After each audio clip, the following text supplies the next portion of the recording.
Hey Spooktacular Biscuits, are you feeling frightfully delighted with your month? I wanted to share 10 spooky things you can do as a family to have fun. I love just skirting the line of spooky to fun, right? I don't want to scare my kids. Quite honestly, my son likes spookier Halloween stuff than I do, but 'tis the season to just have fun with it. So you want to come along for 10 great ways to have an actually fun and spooky time with your family? Do a spooky family photo. This can be so much fun. So dress up in your spooky characters, however spooky you want to get. It could just be autumnal. It could be actually spooky. And go out, set your phone on the stroller, get a tripod, actually bring out your good camera, and take a fun spooky family photo. This is great to do every year. I love to do yearly photos of things. And generally we tend to do spring photos actually. And this year we are starting a tradition of doing spooky family photos every year. It's part of, on Instagram I do a Spooktober anyway for work. So I do a spooky photo or reel every day for 31 days in October. And I'm introducing the family to it. So we're doing a spooky photo shoot. My kiddos love this one. So it's a lights out, spooky glow stick party. We turn out the lights. If you have really little ones, this might be too spooky for them. But we turn out the lights, everybody gets a couple glow sticks, and we sit around and we tell whatever stories we want. They can be spooky, that's kind of the theme, but if it scares somebody, I'll tell like a funny spooky story. And we sit around in the dark with the glow sticks, spooking each other up. And this sounds so simple. I mean, truly, you can go like get 20 glow sticks for $1.50 from the dollar store. And it is so much fun. It is a great way to do after dinner fun when it's kind of cold out and you don't want to go for like a walk or play in the yard. I love this one.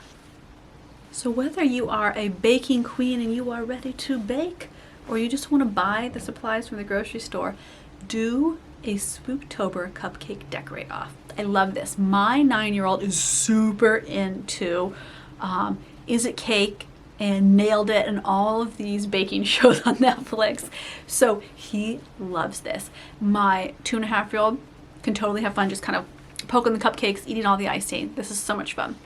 You can bake them from scratch, or you can just go to the grocery store, buy some cupcakes, scrape off whatever icing they come with, and you can even reuse that icing, add some food color, whatever you want to do, and see who decorates the most spooky, the tallest, the most colorful, the most goofy, so everybody can win a prize and have fun with that. It's a great way to spend a weekend afternoon. I love it. Oh, should we try a little more? Let's get another one. Oh, biscuits. Hi, welcome back. So this is such a good one. I love this.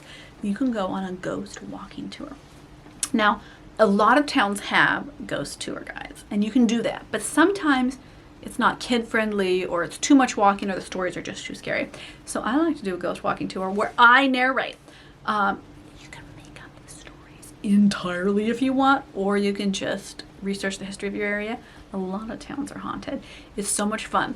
I can even put the kids in my big giant wagon stroller and I push them around, bring them little snacks to nibble on, and then I tell them spooky stories. And we find spooky things around, and it just gives us a whole new appreciation of the town we live in, and a little bit of history and just a lot of spooky fun. It gets us out. It lets little kids walk the energy off. It lets big kids get super scared. It's just so much fun. So try a homemade DIY ghost walking tour of your town. Have you ever tried a glamping mystery vacation? So I ran a little small, rustic, totally off-grid glamping experience for folks. And one of the packages I offer this time of year is a mystery package. So you check in to your glamping tent, and there's a package with all these misty questions. You need to go to different locations, and then you text our glamping number, and we'll give you a clue to the next one. It's so much fun. It's interactive, and it's a little scary, and then you come back to your glamping tent, and you light your wood stove so your tent is all warm, and you cuddle on in, having been thoroughly spooked and mysteried, and fall asleep to the natural sounds of the woods. It's so much fun. I highly recommend a glamping mystery tour. So maybe glamping's not your thing. You want a hotel. Have you ever stayed in a haunted hotel? You can do one night as a fun. It could be a staycation if you're nearby. You could go do a day trip away and eat at a haunted hotel. You can just have so much fun with it. My son has loved the occasions when we've stayed in a haunted hotel.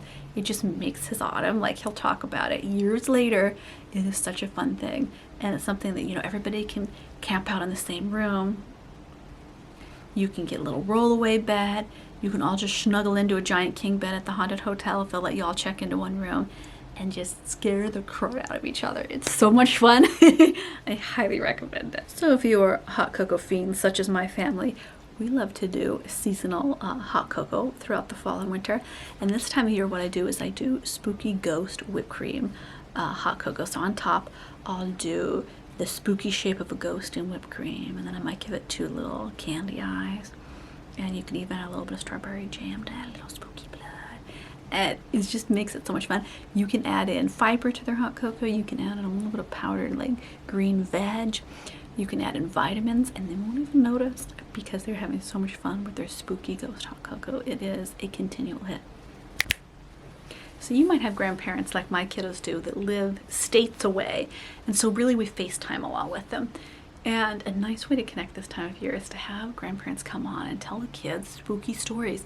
My dad is full of real spooky stories. Yeah, we'll see about how real that is. But it's so much fun for them to connect with family history through this, with their grandparents. And this can be something that if your kids' grandparents live nearby, then come on over and tell the stories in person, which is even better. But even over FaceTime, it's such a nice little way to like connect the spooky season to ancestors and family and grandparents, and I love that. I really love helping my kiddos stay connected with their family and really see the value in our extended big giant crazy family that we have. So I love FaceTime spooky time. This can be true with relatives of all sorts, aunts and uncles that live far away. Everybody can call in and tell a spooky story and just have fun connecting and communicating. I love that. So another thing that we love to do is not just carve pumpkins, because sometimes, you know, pumpkin's gonna go bad. So like for Halloween, you're carving it right before. Maybe what you want to do is carve a stacked pumpkin. So each kid gets to carve a pumpkin, and this could be a little mini one, medium sized, or you could go full hog big ones, and then you stack them up. So you need to use, you can go get like PVC pipe that you can just cut with a hacksaw at the hardware store. You can experiment with different things to keep it in. You stack it through. You put in LED little candles or real candles, and it's just so much fun every night to turn on the lights, look at your stacked candle, your stacked pumpkin work, and it's just a fun thing. And you can regularly do that throughout the season of just carving, and it depends on your weather for like how long your pumpkins are going to last. But my kids always have fun creating crafts and connecting with each other in like physical fun crafting ways. It's a little spooky, it's a little fun, and it's a great family activity. Tell me, Biscuits, have you ever been to a corn maze? Did we get actually lost one year and have to illegally cut through the corn maze, which they told us not to do, but we were totally lost? I can't confirm or deny this, Biscuits. But I love going in a corn maze, and you bring little treasures, so little jewels, pirate coins, little ancient looking keys, little candies, and you drop them around. And you say, hey, what's this? Hey, what do you think this is from? Fairies, goats, pirates, and it just makes it so much more magical. You know, even though they know it's you doing it, it's just a really fun thing. Just to kind of litter the trail. Make sure your kids pick all the stuff up, because you don't want the corn maze people to get mad at you. But as long as you just do a couple that's easy for them to see, it is so much fun, and it just is a really inexpensive way, because a lot of the fall activities like corn mazes and hay rides, sometimes they can really add up in price. This is a way to extend the fun for the same amount of price, because you're just bringing little goodies in, you know. I love it. My kids love it. It is such a fun way. All of these are 10 really fun ways to have a spooky, fun October with your family and actually enjoy your autumn together. That's what I love, connecting, creating homemaking as this fabulous art that connects us with our little tribe, with our families, because it is easy to get disconnected. We are busy, it's flu season, we are busy with school, we're busy with work, but we are never too busy to connect with each other and have real family time. Alrighty, Biscuits, I will see you over in our Primal Self-Care on Patreon, where our inner beings are speaking to us for happiness, for fun, for a saucy good time, where our self-care actually becomes a part of our daily routines. I'll see you over on Patreon for our next video.